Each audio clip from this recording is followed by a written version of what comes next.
ఏడాది కాలంలో నల్లగొండ జిల్లాకు సీఎం రేవంత్ రెడ్డి పైసా కూడా ఖర్చు చేయలేదని బీఆర్ఎస్ ఎమ్మెల్యే మాజీ మంత్రి జగదీష్ రెడ్డి ఆక్షేపించారు. కేసీఆర్ హయాంలో పూర్తి చేసిన పనులకు ప్రారంభోత్సవాలు చేశారే తప్ప ఒక్క పనికి కూడా శంకుస్థాపన చేయలేదని విమర్శించారు. పదవులు పోతాయనే భయంతో జిల్లా మంత్రులు కనీసం ప్రశ్నించే ధైర్యం కూడా చేయడం లేదని ఎద్దేవా చేశారు. కేసీఆర్ కృషి పట్టుదల వల్లే యాదాద్రి థర్మల్ పవర్ ప్లాంట్ పూర్తయిందని వెల్లడించారు. రూపం మార్చిన తెలంగాణ తల్లి విగ్రహం సచివాలయంలో పెట్టడాన్ని బీఆర్ఎస్ వ్యతిరేకిస్తున్నట్లు ఆయన వెల్లడించారు.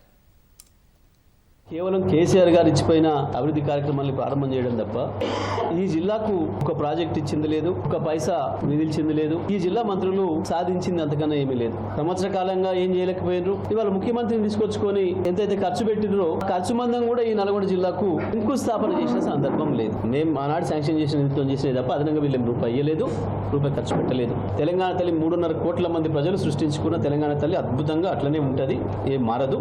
వీళ్ళు ఇవాళ సృష్టించుకుంది కాంగ్రెస్ మాతని. కాంగ్రెస్ మాత విగ్రహాన్ని తీసుకొచ్చి సెక్రటేరియట్లో పెట్టడం అనేది మాకు అభ్యంతరం నేను చెప్తుంది.